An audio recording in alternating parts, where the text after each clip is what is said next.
Ucrânia se arrepende de ter encerrado seu arsenal nuclear há 30 anos.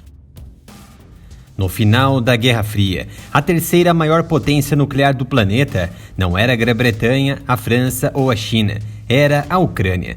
O colapso soviético, uma queda em câmera lenta que culminou em dezembro de 1991, resultou na recém-independente Ucrânia herdando cerca de 5.000 armas nucleares que Moscou havia estacionado em seu solo. De acordo com o artigo de William Brode, os silos subterrâneos em suas bases militares continham mísseis de longo alcance que carregavam até 10 ogivas termonucleares, aquelas bombas de fusão nuclear muito bem explicada aqui no canal. Acesse o card acima para assistir.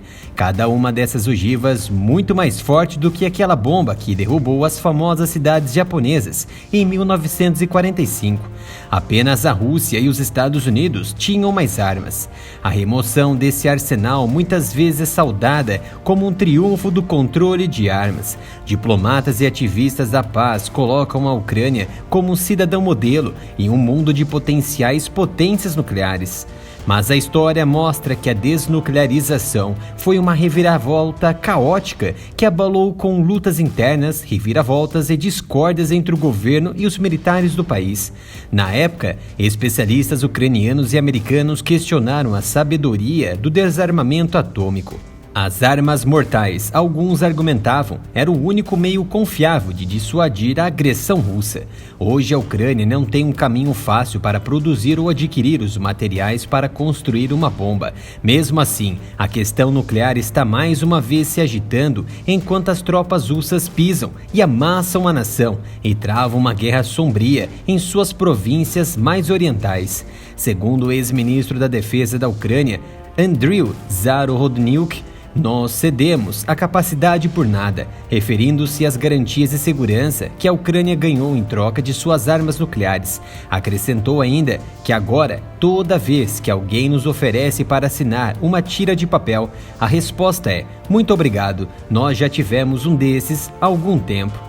Analistas ocidentais dizem que o atual clima ucraniano tende a romantizar o passado atômico. A consequência é, a nação tinha as armas, desistiu e agora sente na pele o que está acontecendo. No nível político, analistas não observam nenhum movimento em direção a qualquer tipo de reconsideração nuclear, mas em um nível popular, essa é a narrativa e a demanda, como se fosse a saída para tudo. O arrependimento faz parte disso. Assinar o desmantelamento de seus mísseis e bombas tem como resultado a injustiça. No início, a Ucrânia correu para tirar as armas soviéticas de seu solo. Bombas, projéteis de artilharia, minas terrestres e ogivas relativamente pequenas em cima de mísseis de curto alcance eram os mais fáceis de realocar e com maior probabilidade de cair em mãos hostis. Mais difíceis de mover eram os mísseis de longo alcance, que podiam pesar 100 toneladas e atingir uma altura de quase 90 pés.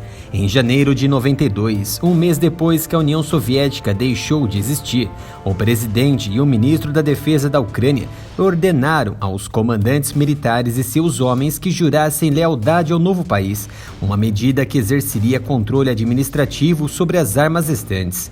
Muitos se recusaram e os soldados que administravam as forças nucleares da Ucrânia caíram em um período de perplexidade tensa sobre o destino do arsenal e seu status operacional. Volodymyr Tulubok, um ex-comandante de uma base nuclear que foi eleito para o parlamento ucraniano, argumentou que Kiev nunca deveria desistir de sua vantagem atômica. Em abril de 92, ele disse à Assembleia Nacional que era romântico e prematuro que o país se declarasse um estado não nuclear e insistiu que deveria manter pelo menos algumas de suas ogivas de longo alcance. Uma força residual de mísseis, declarou ele, seria suficiente para dissuadir qualquer agressor. Embora sua posição nunca tenha ganhado amplo apoio, agravou as tensões existentes, de acordo com uma história detalhada do desarmamento nuclear da nação. No verão de 93, John Mearsheimer, um proeminente teórico das relações internacionais da Universidade de Chicago, que não era estranho à controvérsia, emprestou sua voz à questão da retenção atômica. Ele argumentou nas relações exteriores que um arsenal nuclear era imperativo se a Ucrânia manter a paz. O impedimento, acrescentou, garantiria que os russos, que têm um histórico de más relações com a Ucrânia, não se movam para reconquistá-la. Em Kiev, em 93, o governo chegou a considerar assumir o controle operacional de seus mísseis e bombardeiros nucleares, mas isso nunca aconteceu. Em vez disso, a Ucrânia chutou, exigiu que, em troca do desarmamento nuclear, precisaria de garantias de segurança rígidas. Esse foi o cerne do acordo assinado em Moscou no início de 94 pela Rússia, Ucrânia e Estados Unidos. No final de 94, as promessas foram concretizadas. O acordo, conhecido como Memorando de Budapeste, assinado por Rússia, Ucrânia, Grã-Bretanha e Estados Unidos, prometeu que nenhuma das nações usaria força ou ameaças contra a Ucrânia e todas respeitariam sua soberania e fronteiras existentes.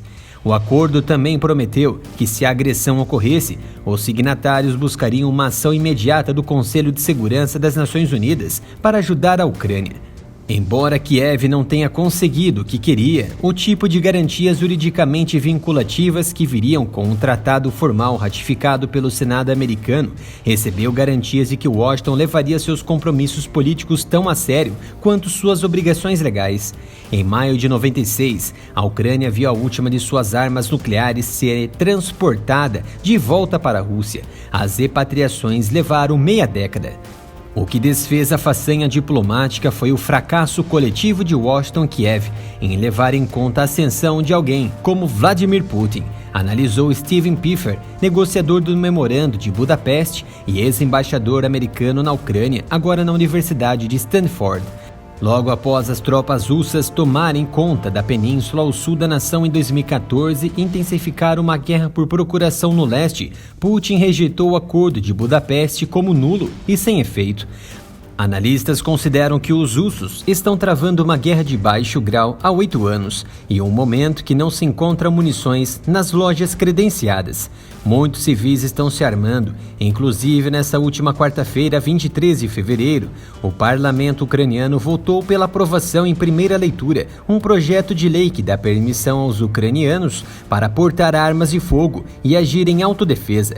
A invasão da península pelos russos em 2014 e a atual caçada das tropas pelo leste rumando a Kiev levaram uma série de pedidos de rearmamento atômico. Em março de 2014, Volodymyr Oryzhok, ex-ministro das Relações Exteriores, argumentou que a Ucrânia agora tinha o direito moral e legal de restabelecer seu status nuclear. Em julho, um bloco parlamentar ultranacionalista apresentou um projeto de lei para a reaquisição do arsenal. Mais tarde, naquele ano, uma pesquisa mostrou que a aprovação do público era de quase 50% para o rearmamento nuclear. No ano passado, o embaixador da Ucrânia na Alemanha, Andriy Melnik, disse que Kiev pode procurar armas nucleares se não puder se tornar membro da OTAN. Em oposição, o ministro das Relações negou que tais opções estivessem sendo consideradas. Especialistas ocidentais veem as agitações e ameaças ucranianas como gestos vazios, dado ao emaranhado de desafios científicos, logísticos, financeiros e geopolíticos que Kiev enfrentaria se optasse pelo rearmamento nuclear. Poderia enfrentar os mesmos dilemas enfrentados por Teherã, que trabalha há décadas para adquirir o know-how e os materiais para construir uma bomba, tudo que a Ucrânia aparentemente não tem.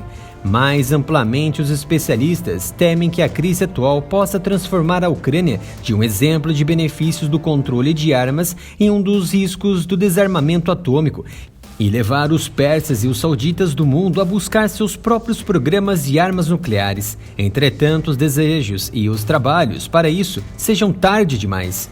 Outro fator seria a escalada de dissuasão e supressão de áreas territoriais que poderiam ser invadidas no futuro próximo, como é o caso da Amazônia brasileira, o que seria interessante um poder atômico real, brasileiro. Se uma solução de paz não for alcançada brevemente na região, reforçará a impressão de que os estados com armas nucleares podem intimidar os estados não nucleares e assim reduzir os incentivos para o desarmamento. Os altos custos do rearmamento acabariam por incluir a Ucrânia sozinha em qualquer crise ou confronto direto com a Rússia. Muitos países estão apoiando a Ucrânia. Se, no entanto, a nação se tornasse nuclear no passado, esse apoio talvez nunca aconteceria. Agora o canal possui Pix para diminuir as dificuldades que estamos enfrentando com as restrições e monetização do YouTube. Doe qualquer valor para a chave Pix, canal aramilitaroff@gmail.com.